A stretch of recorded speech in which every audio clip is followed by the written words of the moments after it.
শ্ৰীমন্ত শংকৰ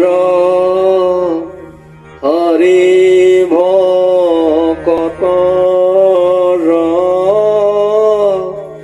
জানা যেন কল্প তৰু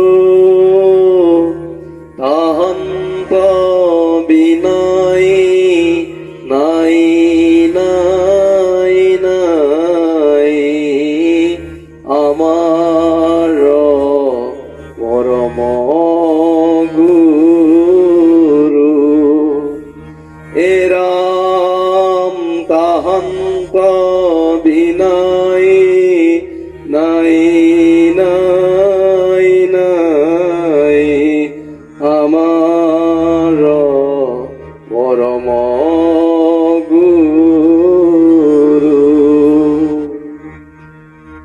কৃষ্ণ।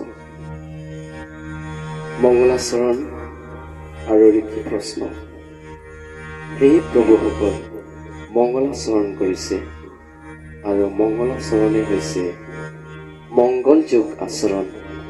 আমাৰ আচৰণখিনি মংগলময় হ'বৰ কাৰণে এয়া গুৰুজনে আমাৰ মহামুনিসকলে মংগলাচৰণ কৰি দিছে। ইয়াক বাদ কৰিলে আমি মংগল আচৰণ, আমাৰ আচৰণখিনি মংগল।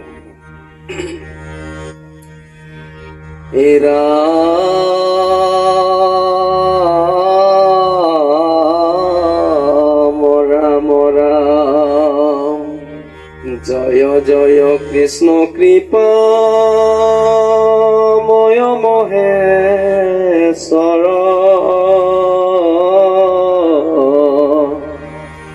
যাৰ আজ্ঞা শিৰে বহে ব্ৰহ্মা হৰি হৰ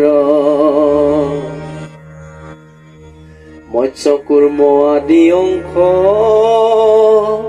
অৱতাৰ যাৰ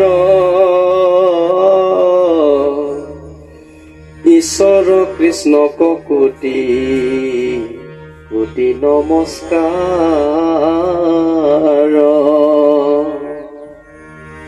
নমো নমো মধুমূৰ ৰিপু মহা হৰি অন্তজ উত্তম আতি বৈজাক স্মৰি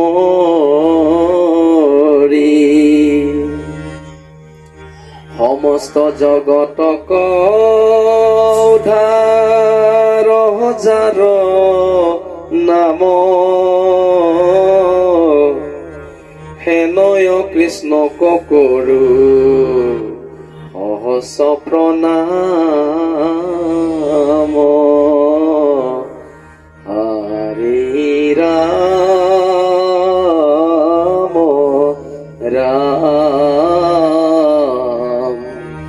হৰি ৰাম ৰাম জয় জয় কৃষ্ণ কৃপাময় মহেশ্বৰ যাৰ আজ্ঞা শিৰে বহে ব্ৰহ্মা হৰি হৰ। আমি আগৰ ভিডিঅ'তে আমি পাইছোঁ যে জন্মাদাস্য যতন্নয়া আদিত অজন্ম ঈশ্বৰ তেওঁ জন্ম হৈ দেখাইছে আৰু যাৰ আজ্ঞা শিৰ মানি ব্ৰহ্মা আদি দেৱতাসকলে মানি আছে, শিৰ পাতি আছে, সেই জনা মহাযোগ মহেশ্বৰ মহৎ ঈশ্বৰক আমি জয় জয়কাৰ কৰিছোঁ আৰু জয় জয় কৃষ্ণ কৃপাময় মহেশ্বৰ বুলি আমি জয় জয় কৰিছোঁ। যাৰ আজ্ঞা শিৰে বহে ব্ৰহ্মা হৰি হৰ মৎস্য কুৰ্ম আদি অংশ অৱতাৰ যাৰ ঈশ্বৰ কৃষ্ণক কোটি কোটি নমস্কাৰ। সেই জনা প্ৰভু ভগৱন্ত অনন্ত কোটি ঈশ্বৰে চৰাত ঈশ্বৰে মৎস্য কুৰ্ম নৰ সিংহ বামন পৰশুৰাম হৰিৰাম শ্ৰীৰাম 24টা অৱতাৰ প্ৰভু ভগৱন্তই পৃথিৱীৰ 10 অৱতাৰ লৈ মানৱ কল্যাণৰ কাৰণে অৱতাৰ লৈছে। সেইজনা ঈশ্বৰ কৃষ্ণক কোটি কোটি নমস্কাৰ। বেলেগ নহয়, সেইজনা কৃষ্ণ ঈশ্বৰে মৎস্য কুৰ্ম নৰসিংহ অৱতাৰ ধৰি সকলো আমাৰ জীৱক উদ্ধাৰ কৰিছে। নমো নমো মধুমূৰ ৰিপু মহাহৰি অন্তৰ্য উত্তমাতি বেদা কৃষ্ণই। অন্তৰ্যসকলেও ঈশ্বৰক স্মৰণ কৰিলে উদ্ধাৰ হয়, নিজ জাতিসকল। সমস্ত জগত উদ্ধাৰক যাৰ নাম হেনয় কৃষ্ণক কৰো সহস্ৰ প্ৰণাম। সমস্ত জগত উদ্ধাৰী আছে আৰু যুগে যুগে অৱতাৰ লৈ প্ৰভু ভগৱন্তই সমস্ত জগতক উদ্ধাৰ কৰি আছে। পৰিত্ৰাণায় সাধুনাম বিনাশায় দুষ্কৃতাম ধৰ্ম সংস্থাপনাৰ্থায় সম্ভৱামি যোগে। প্ৰভু ভগৱন্তই মৎস্য কুৰ্ম নৰসিংহ কিয় বাৰে বাৰে অৱতাৰ ধাৰণ কৰিবলগীয়া হয়? তেওঁ নিজৰ ইচ্ছাত নহয়, আমাৰ জগতৰ কল্যাণৰ কাৰণে মৎস্য অৱতাৰ লৈ চাৰিবেদ উদ্ধাৰ কৰিছে। সমস্ত প্ৰলয় সাগৰত ত্ৰিলোক ডুবি গৈছে। সত্যব্ৰত ৰাজাক দেখাইলা নিজ মায়া, নদৰিলা সমুদ্ৰে তোমাৰ মৎস্যকায়া। সত্যব্ৰত ৰজাক দেখাইছে, ত্ৰিলোক যে ডুবি গৈছে সেইজনক দেখাইছে, আৰু মৎস্যৰূপ হৈ সত্যব্ৰত ৰজাকে দেখুৱাইছে সকলো মায়া। সাগৰখনো নধৰা হৈছে এইজন মৎস্য। সেইকাৰণে প্ৰভু ভগৱন্তই মানৱ কল্যাণৰ কাৰণে সকলো কৰি দেখুৱাইছে। প্ৰভুসকল ঈশ্বৰে কিয় বাৰে বাৰে অৱতাৰ ল'বলগীয়া হৈছে? যেতিয়া নেকি ভাৰতবৰ্ষিক আমাৰ পৃথিৱীত ধৰ্মৰ হানি হয়, তেতিয়া ধৰ্ম যদি নাইকিয়া হয়, তেতিয়া নিজ অংশৰে জন্ম ল'ম বুলি প্ৰভু ভগৱন্তই নিজে বাক্য কৰা আছিলে। পৃথিৱী মা, হে ভাৰত মাতা তুমি নাকান্দিবা। পৃথিৱী মাই কান্দিবলৈ ধৰিলে যেতিয়া ভাৰত ভূমিত অধৰ্মৰ সৃষ্টি হ'ল, ধৰ্মৰ বিনাশ হ'ল, তেতিয়া বসুমতী আইয়ে কান্দোনত প্ৰভু ভগৱন্তই বসুমতীক বাক্য দিছে, হে ভাৰত মাতা, হে ধৰিত্ৰী আই তুমি নাকান্দিব। যেতিয়া ভাৰত ভূমিত এইখন পৃথিৱীত ধৰ্মৰ হানি হয়, তেতিয়াহ'লে মই নিজ অংশৰে অৱতাৰ ল'ম বুলি প্ৰভু ভগৱন্তই বাক্য দিয়াৰ হয়। यथा यथा हि धर्मस्य ग्लानिर्भवति भारत অভ্যুত্থানম ধৰ্মস্য তদাত্মানম সৃজাম্যহম। যেতিয়া ভাৰত ভূমিত ধৰ্মৰ হানি হয়, তেতিয়া মই নিজ অংশৰে অৱতাৰ ল'ম, তুমি নেকান্দিবা আই, এই বুলি কৈছে। আৰু তিনিটা লক্ষ্য উদ্দেশ্যৰে আহিল। পৰিত্ৰাণায় সাধুনাম, সাধুসকলক পৰিত্ৰাণ কৰা প্ৰথম।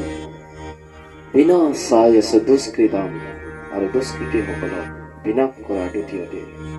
ধৰ্ম সংস্থাপনাৰ্থায় সম্ভৱামি যোগে যোগে, আৰু পুনৰ ধৰ্ম সংস্থাপনৰ কাৰণে মই পুনৰবাৰ জন্ম ল'ম, পৃথিৱীতে জন্ম ল'ম বুলি কৈছে, গোটেই সকাগৰা পৃথিৱীত।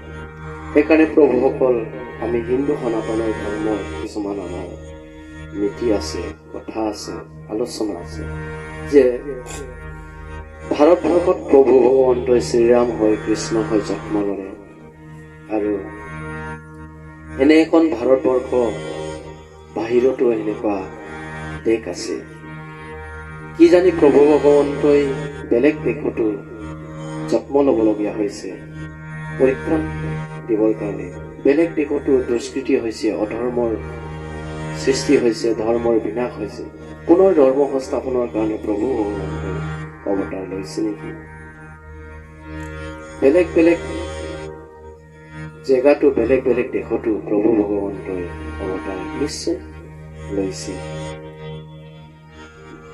যুগে যুগে অৱতাৰৰ ধৰা অসংখ্যাত বুলি কৈছে। প্ৰভু ভগৱন্তই যুগ যুগ ধৰি পেলাই অৱতাৰ ল'ম, এই কথা আমি আলোচনা পিছত কৰিম। আজিলৈ ইমানতে আমি সমাপন কৰিছোঁ, আৰু পুনৰ লগ পোৱাৰ প্ৰতিশ্ৰুতিৰে সকলোকে নমস্কাৰ কৰিছোঁ। ইয়াতে ক'ৰবাত ভুল ভ্ৰান্তি হ'লে সকলোৱে ক্ষমা কৰিব। কৃষ্ণ